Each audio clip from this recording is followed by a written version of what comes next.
नमस्कार दोस्तों, आप सभी दर्शकों का हम आपके अपने चैनल ज्योति जतन में स्वागत करते हैं। आज के वीडियो में हम आपको 10 ऐसे संकेत बता रहे हैं। यदि ये संकेत आपको घर या आसपास मिलते हैं तो निश्चित ही आपको भविष्य में सफलता मिलने वाली है, या यह कह सकते हैं कोई दैवीय शक्ति या भाग्य आपको मालामाल बनाने के लिए सहयोग कर रही है। ये सफलता आपको किसी भी रूप में मिल सकती है। मेहनत के बाद भी कई लोगों के जीवन में सफलता नहीं मिलती है, लेकिन कभी कभी बिना मांगे ही मुराद पूरी हो जाती है और अचानक धन की प्राप्ति होती है, या घर बैठे ही अच्छी नौकरी लग जाती है। और कई समस्याओं से जैसे कर्ज, दरिद्रता, धन की तंगी से भी छुटकारा मिलता है। धन और सफलता मिलने से पहले हमें घर में कई संकेत मिलते हैं जिसका हम ध्यान नहीं देते हैं। आइए हम जानते हैं ऐसे 10 संकेत यदि किसी व्यक्ति को मिलते हैं तो निश्चित ही आने वाले समय में व्यक्ति धन, सुख, समृद्धि प्राप्त करके खुशहाल जीवन व्यतीत करता है। पहला संकेत है सुबह घर से बाहर निकलते समय या टहलते समय किसी भी जटाधारी, तिलकधारी साधु के या नागा साधु या महिला नागा साधु के दर्शन होते हैं तो भविष्य में आप अमीर और रईस व्यक्ति होंगे। यदि महिला साधु या साध्वी के दर्शन हो तो माता दुर्गा और लक्ष्मी की कृपा से व्यक्ति भविष्य में आर्थिक सफलता प्राप्त करता है। नागा पंथ के साधुओं के दर्शन करने के लिए लोग कोसों दूर जाके भी दर्शन करते हैं। मान्यता है नागा साधु के दर्शन करने से जीवन में सुख, समृद्धि, धन, सफलता प्राप्त होती है। दूसरा है जल्दी उठना। हमारे दिन की शुरुआत होती है सुबह उठने से। अगर हम सही समय पर उठते हैं तो हमारे दिन भर के सारे काम सही हो जाते हैं। सुबह 3 बजे से 5 बजे का समय ब्रह्म मुहूर्त कहलाता है और हमारे शास्त्रों में इस समय को देवताओं का समय कहा गया है। यदि किसी व्यक्ति की आंख अपने आप इस समय में खुल जाती है तो समझ जाएंगी आप पर दैवीय शक्तियों मेहरबान है, दैवीय शक्तियां आपके साथ हैं और आपको जीवन में कुछ अच्छा करने का संकेत दे रही है। यह समय स्वास्थ्य के लिए भी बहुत उत्तम है। तीसरा है दर्शन।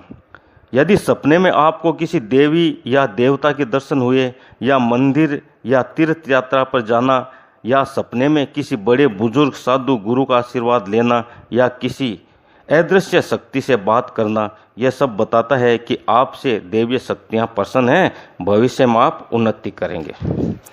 चौथा है परिवार का माहौल। अगर आपके जीवन में पारिवारिक शांति और प्रेम है तो यह दैवीय शक्तियों के प्रसन्नता का सूचक है। आपका पति, आपकी पत्नी, आपके बच्चे, भाई बहन, घर के सभी लोग आपकी इच्छा का सम्मान करते हैं, आदर करते हैं तो आपके जीवन की उन्नति के अच्छे संकेत हैं। पांचवा है आपका भाग्य। यदि आपके भाग्य के सितारे बुलंद है, यानी हर काम बिना रुकावट के पूरा हो जाए, जिस वस्तु की इच्छा करते हो और वो आसानी से मिल जाती है, आप किसी से 5 रुपये मांगते हो और आपको 10 रुपये मिलते हैं, 50 रुपये मिलते हैं, तो समझ जाए कि आप पर कोई दैवीय शक्ति मेहरबान है। आने वाले समय में आप अपनी सोच से ज़्यादा उन्नति करेंगे। छठा है पूर्वाभ्यास। यदि आपको किसी घटना पहले से आभास हो जाए किसी घटना का, या महसूस हो जाता है कि क्या घटित होने वाला है, जिन व्यक्तियों पर परमात्मा की कृपा होती है उन्हीं के साथ यह संभव होता है। अगर आपको भी भविष्य में होने वाली बातों का आभास होता है तो आप पर दैवीय शक्ति मेहरबान है, आप उनका धन्यवाद करें। सातवां है सुगंध महसूस होना। अगर आपको अपने आसपास एक अलग ही सुगंध कुछ देर के लिए महसूस हो तो समझ जाएगी कोई दैवीय शक्ति आपके आसपास मंडरा रही है और आपकी मदद के लिए तैयार है।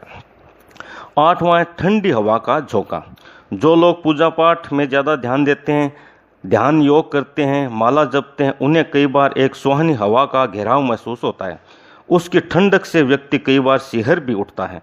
यह घटना भी दैवीय शक्ति के पास होने का एक संकेत है। नौवां है प्रकाश पुंज दिखाई देना या संगीत सुनाई देना।